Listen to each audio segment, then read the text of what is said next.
से एक ये कहानी है। कहानी एक सैंटियागो फ्लाइट, ये सैंटियागो एयरलाइंस की एक फ्लाइट थी EWA 513, उड़ान संख्या 513। तो सैंटियागो एयरलाइंस की ये उड़ान, ये फ्लाइट 4 सितंबर 1954 को, तब जर्मनी जो है वो एक नहीं हुआ करता था।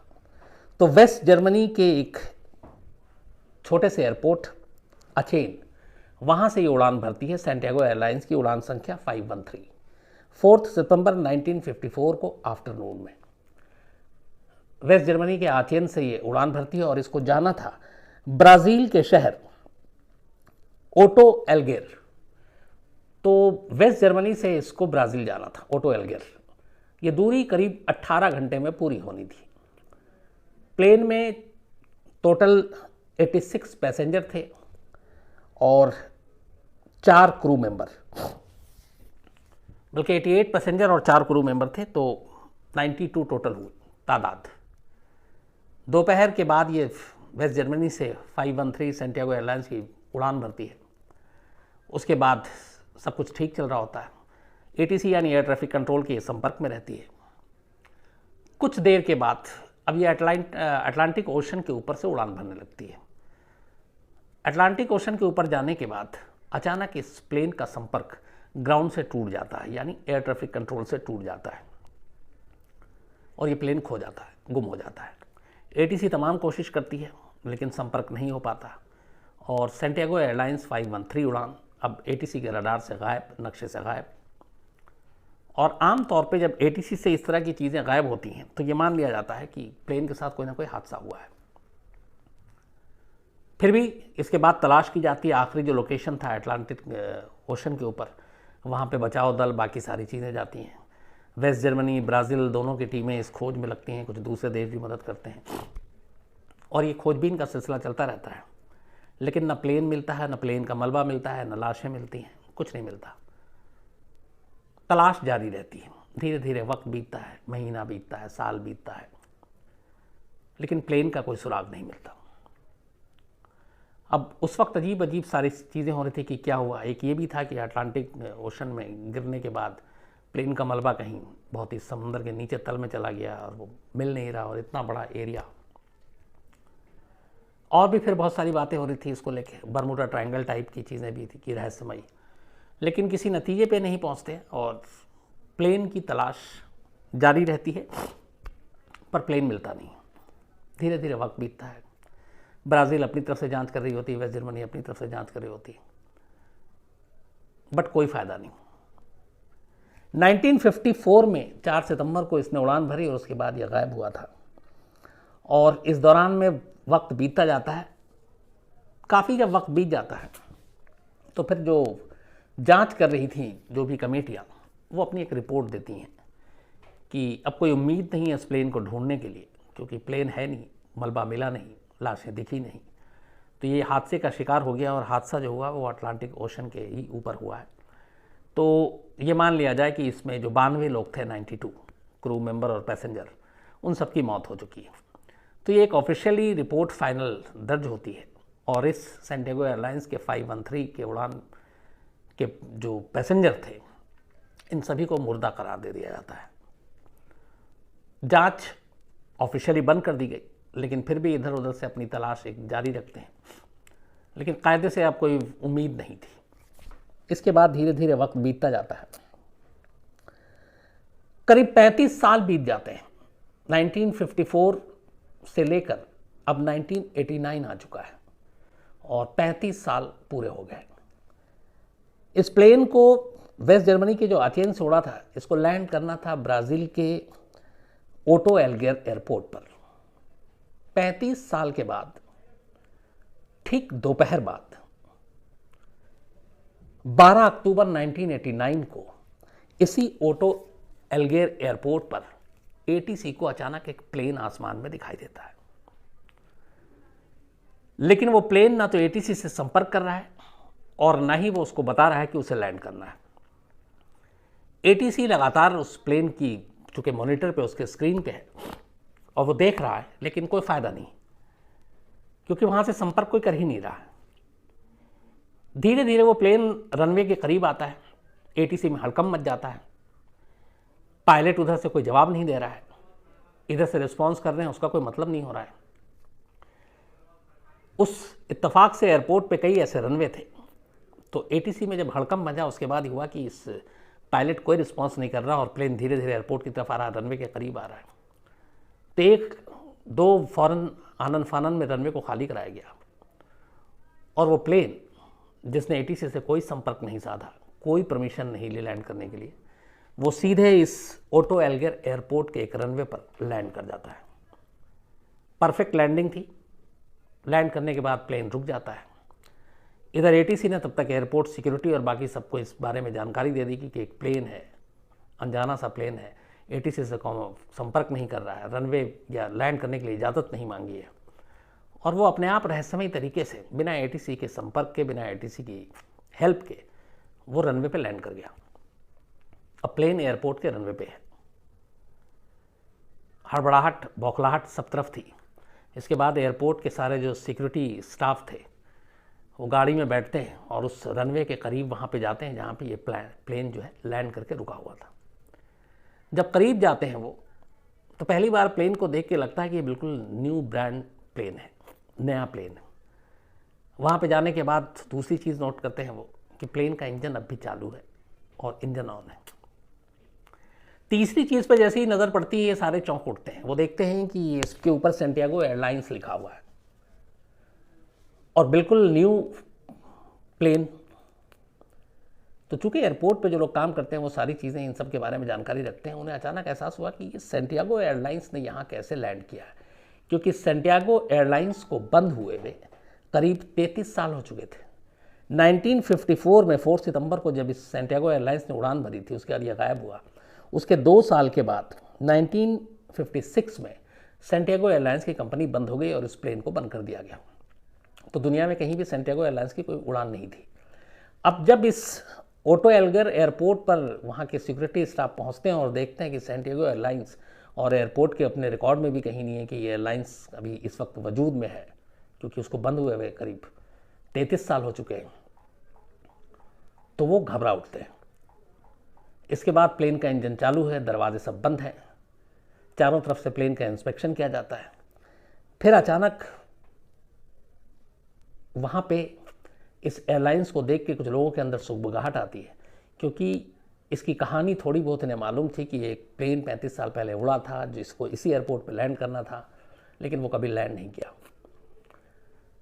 बाकी सिक्योरिटी स्टाफ को बुलाया जाता है। उसके बाद एक पैसेंजर डोर के प्लेन के ज़रिए उसको खोला जाता है, क्योंकि अंदर से किसी ने खोला नहीं, तो प्लेन का दरवाज़ा एक खोला जाता है। खोलने के बाद शुरुआत में जो उनके सीनियर सिक्योरिटी अफसर थे कुछ, ये सेंटियागो एयरलाइंस के 513 की इस उड़ान के अंदर दाखिल होते हैं। वो जैसे ही अंदर दाखिल होते हैं, जितनी तेज़ी से दाखिल हुए उतनी तेज़ी से वो पलट के चीखते हुए लगभग बाहर निकल आते हैं। वो देखते हैं कि अंदर प्लेन में टोटल पैसेंजर अपनी अपनी सीट पे बैठा हुआ है, सबके सीट बेल्ट भी लगे हुए हैं, लेकिन वो सब कंकाल हैं, स्केलेटन। उनमें से कोई भी जिंदा नहीं है। पहला जो सिक्योरिटी के लोग अंदर गए थे, वो जब ये बाहर निकल कर बताते हैं बदहवासी में, तो फिर उनके बाकी साथी को यकीन नहीं होता। फिर हिम्मत करके ये लोग अंदर दाखिल होते हैं। अब उसके बाद धीरे धीरे एक एक सीट पे देखते हैं वैसे ही पैसेंजर सब बैठे हुए हैं जैसे आमतौर पर प्लेन में बैठते हैं, सबकी सीट बेल्ट लगी हुई है। काउंट करते हुए जाते हैं, टोटल 88 पैसेंजर थे जो कंकाल बने हुए थे और सीट पे थे।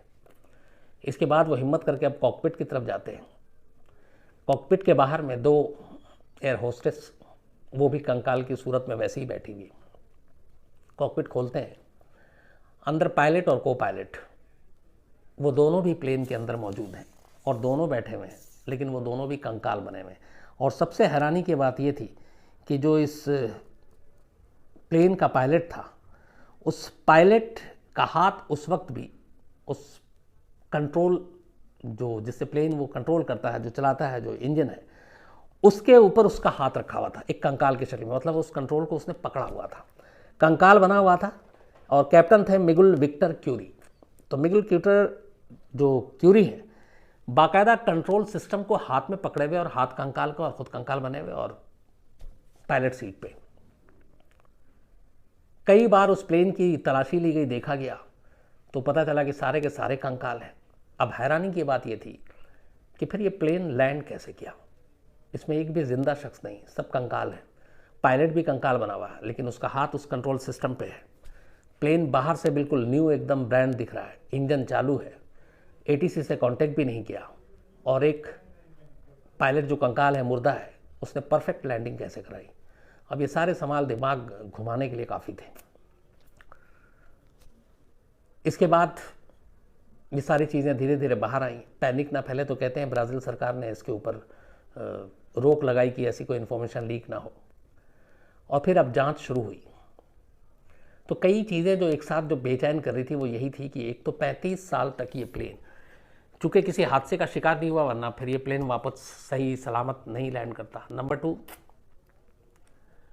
ये प्लेन कहीं और लैंड नहीं किया क्योंकि किसी एयरपोर्ट से ऐसी को खबर नहीं मिली। नंबर 3, प्लेन के अंदर जितने लोग हैं वो सारे उतने ही लोग हैं, लेकिन सब कंकाल बने हुए हैं, तो इनकी मौत कैसे हुई। नंबर 4, कि एक मुर्दा पायलट प्लेन को इस तरीके से कैसे लैंड करा सकता है। क्या है इसके पीछे कोई दूसरी शक्तियाँ, ताकत क्या है।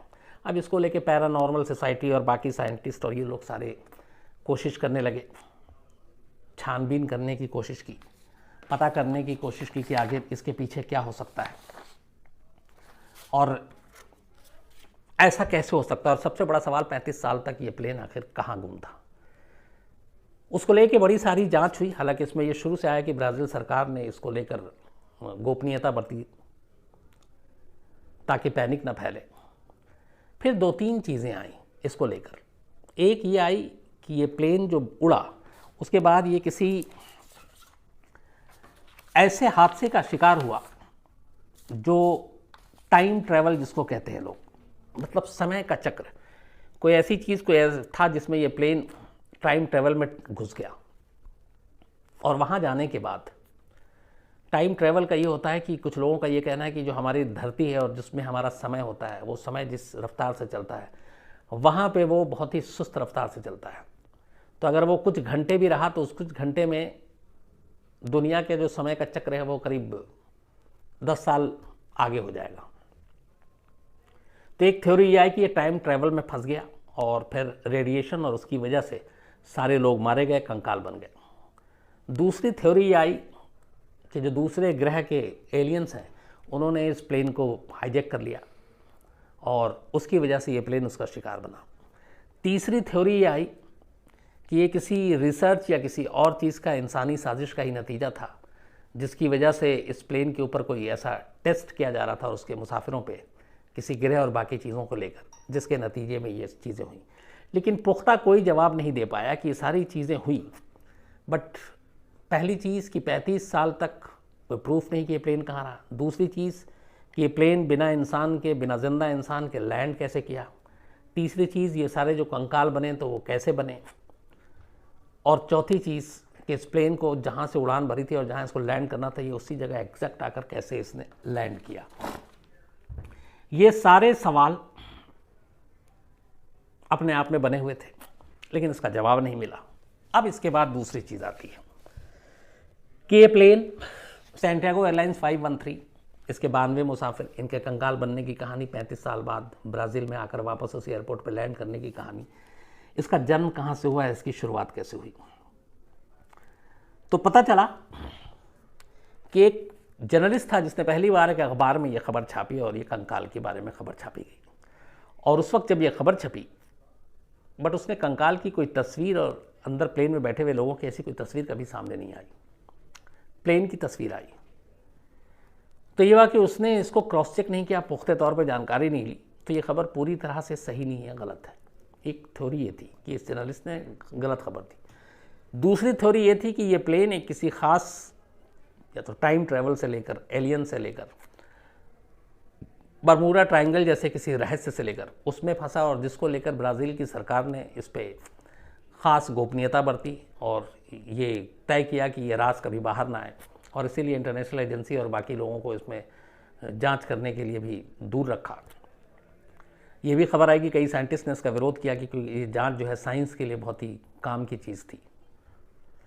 लेकिन 35 साल के उस रहस्य कभी पूरी तरह से पर्दा नहीं उठ पाया। 89 के बाद आज हम 20 में हैं, लगभग 31 साल इधर और हो गए, तो 31 और 35 करीब 66 साल हो गए। इन 66 सालों में इस सैंटियागो एयरलाइंस के उड़ान के रहस्य, इसकी सच्चाई पर आज भी पर्दा है। इसमें दो तरह के लोग, एक कहते हैं कि यह हादसा बिल्कुल सच है, सही है, इस प्लेन ने उड़ान भरी और इसमें जो सारे लोग थे वो कंकाल बने। दूसरा कहते हैं कि यह सिर्फ एक कहानी है, एक फर्जी कहानी है। हाँ, इस प्लेन ने उड़ान ज़रूर भरी थी, इसमें कोई वो नहीं है कि वेस्ट जर्मनी के उस आचेन एयरपोर्ट से 4 सितंबर 1954 को सैंटियागो एयरलाइंस, जिसका नंबर था EWA 513, इसने उड़ान भरी। इसमें 92 लोग थे, 88 पैसेंजर, 4 क्रू मेंबर। और ये प्लेन कभी ब्राज़ील के उस एयरपोर्ट पर लैंड नहीं किया, ये फैक्ट है। और वो प्लेन कभी मिला नहीं। अटलांटिक ओशन के ऊपर आखिरी बार देखा गया, वहीं से राडार से संपर्क टूटा, ये भी सही है। लेकिन 35 साल के बाद 92 कंकालों के साथ ब्राज़ील के एक एयरपोर्ट पर लैंड करने की कहानी को लेकर दोनों तरह की बातें आज भी हैं। एक है कि ये सिर्फ फर्जी है, कहानी है। एक जर्नलिस्ट ने एक गलत खबर छापी जिसकी वजह से पूरी दुनिया में उस वक्त की चर्चा का विषय हुआ और पूरी दुनिया में इस खबर को लेके बातें होने लगी। और इसमें कोई सच्चाई नहीं है कि इस प्लेन ने कभी दोबारा कभी लैंड किया है। तो इसका दो चीज़ें इससे निकल कर आती, एक कि EWA 513 आज भी एक रहस्य है, हादसे का शिकार हुआ, कहाँ हुआ ये किसी को नहीं पता। दूसरा ये कि वाकई ये 35 साल बाद कंकालों को लेकर लैंड किया, एक मुर्दा पायलट के साथ लैंड किया, लेकिन उसका कोई प्रूफ नहीं है। तमाम लोगों ने कोशिश की इस सच्चाई की तह तक जाने के लिए, लेकिन पूरी तरह से सच्चाई सामने नहीं आई है। तो मेरी नज़र में इसके दोनों पहलू, एक पहलू ये है कि हाँ, इस एक प्लेन ने उड़ान भरी, ये सच है, और उसने कभी उस एयरपोर्ट पर लैंड नहीं किया, ये भी सच है। लेकिन दूसरा ये है कि 35 साल के बाद लैंड करता है और कंकालों के साथ करता है। ये कहानी तो है, लेकिन इस कहानी को साबित करने के लिए कोई पुख्ता सबूत नहीं है। तो इसीलिए मुझे लगता है कि शायद 35 साल बाद लैंड करने की कहानी सिर्फ एक कहानी है, हकीकत से इसका कोई लेना देना नहीं है। तो ये थी इस हवाई रहस्य। ऐसे बहुत सारे हवाई रहस्य की कहानियाँ हैं जो अलग अलग हैं, मैं आपको सिलसिलेवार कभी सुनाऊंगा। बरमुडा ट्रायंगल्स के जैसे आपको सुनाया ही था। लेकिन ये भी एक फैक्ट है, बहुत सारे लोग बात करते हैं कि एलियंस के वजूद से आप इनकार नहीं कर सकते, आप टाइम ट्रैवल के वजूद से इनकार नहीं कर सकते, आप बरमुडा ट्रायंगल के रहस्य से इनकार नहीं कर सकते, या आप इसी तरीके का और किसी ग्रह के अनजानी जो चीज़ें रहस्य हैं आप उससे इनकार नहीं कर सकते। तो उनमें से कहीं ना कहीं किसी न किसी चीज़ से ऐसा इसका वास्ता हो सकता है। लेकिन लोग घबराएं नहीं, पैनिक ना हो, उस वजह से कई बार ऐसी चीज़ों को छुपाया भी जाता है। तो ऐसे हवाई रहस्य की और भी बहुत सारी कहानियाँ आगे कभी आपको क्राइम तक किसी कहानी के एपिसोड में सुनाऊंगा। फिलहाल आज इतना ही। तो कल सैटरडे है, शनिवार, कल कहानी होगी, कल रिकॉर्डेड होगी, और इत्तेफाक से आज भी वैसे रिकॉर्डेड है, तो कल तो ऑफिशियली रिकॉर्डेड होगी। तो आज इतना ही, अपना ख्याल रखिएगा, और निर्भया केस से जुड़े हुए जितने भी अपडेट है आपको देता रहूँगा। बहुत सारे लोगों ने कल के एपिसोड के बाद AP सिंह की जो सारी चीज़ें उसको लेकर मेल लिखा, कुछ लोगों ने तारीफ़ भी लिखी AP सिंह की। मैं कोशिश करूँगा कि अभी ज़रा वो बिज़ी हैं, जिस दिन तस्वीर क्लियर हो जाए तो एक दिन फिर उनको, और साथ में कोशिश करूँगा निर्भया की वकील जो है, दोनों को एक साथ लाऊं और दोनों अपना अपना जो दलील और उनका वो है वो आपके सामने रखें, क्राइम तक की फैमिली की पूरी सब सुने, उन दोनों की सोच और विचार और इस पूरे केस को लेकर। तो कोशिश मेरी ये होगी कि दोनों को एक दिन एक साथ लेकर आऊँ आपके लिए।